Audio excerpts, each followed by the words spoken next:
This week we are going to deviate from the norm, where I introduce you to new music, and talk about the women nominated for the Rock and Roll Hall of Fame.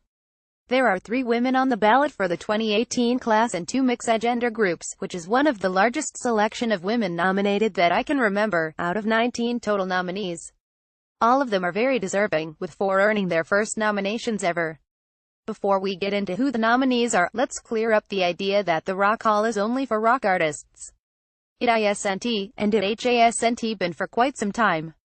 The criteria for performer nominees is demonstrate musical excellence and influence on other performers or genres, length and depth of career and catalog, stylistic innovations or superior technique and skills. How hard you rock is irrelevant, how hard you rock the standards is everything.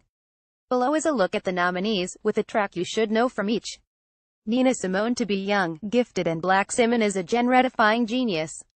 Her interpretation of various Broadway and jazz songbooks was second to none. Her mastery of the piano was the result of a lifelong study of classical training, including time at Juilliard, mixed with her uncommon style.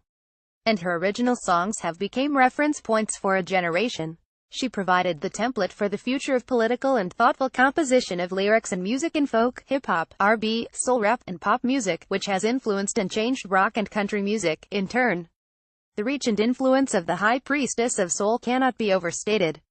There are so many areas in which Simone is exceptional, but her live performances are the stuff of legend, not only because she was a mesmerizing and erratic performer, but because she used the stage to address issues of gender and race discrimination, head-on.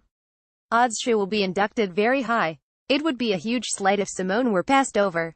It is already a massive slight that she hasn't been nominated previously.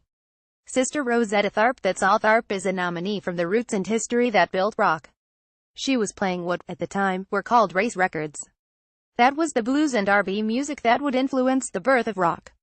Her guitar playing skills, style, and the invention of riffs are things that many a classic rock artist owe a debt to, because she created them while those guys were still in diapers. Tharpe has never gotten her due, having one of her signature songs, Hound Dog, more famously reinterpreted by Elvis Presley, and being upstaged as a guitar virtuoso in the history books by Chuck Berry. Odds she will be inducted. She's on the bubble. She should be inducted without a vote for helping build the house that is rock music, but there are a lot of newer male artists like Radiohead and Rage Against the Machine who are likely to take her spot in this year's class. Kate Bush. This woman's work. Bush is a truly original artist. She writes and produces her own work, which was considered not just unusual but unheard of when she made her debut in the late 70s. The emotional force in her songs is part of what makes them great, but her esoteric, utterly unique presentation of the music and videos and her very few live shows lift them to another level. Creatively, the things about which she sings and the way she presents them is reason enough for her nomination. Her singular vision, which lives so far left of center that it's off the map entirely, has been an inspiration to artists over the last 30 years. Odds she will be inducted. It breaks my heart to say this because she is one of my favorite artists, but it is unlikely she will be inducted this time. I suspect many more nominations are in Bush's future before she is added to the Rock Hall. Rufus and Chaka Khan. Tell me something good. When people in a recording studio talk about putting some stank on it, they're talking about this Stevie Wonder pen song. Rufus, the band, brought some memorable funk grooves to the masses, but most importantly they brought us Chaka Khan. Khan was the group singer from the early 70s, until her solo career took off with her first album in '78. This nomination is as much about her as it is about them. Lest you forget, Khan is 70 million selling artist who has been nominated to the Rock Hall twice as a solo artist. It is her second nomination with Rufus. Odds they will be inducted. It's not looking great through no fault of their own. Bon Jovi and the Moody Blues will likely edge them out of the competition this year. Eurythmics' Sweet Dreams Are Made of. This 80s duo act, made up of Annie Lennox and Dave Stewart, was formed after a bad experience the two had in a punk band. They bonded over a synthesizer and became songwriters together. Sweet Dreams was their breakthrough single, propelling Lennox into iconic status for her untouchable vocals and intriguing, gender-non-conforming style. Make no mistake, Lennox will be nominated on her own for her solo work in the future, but the Eurythmics need to be inducted first.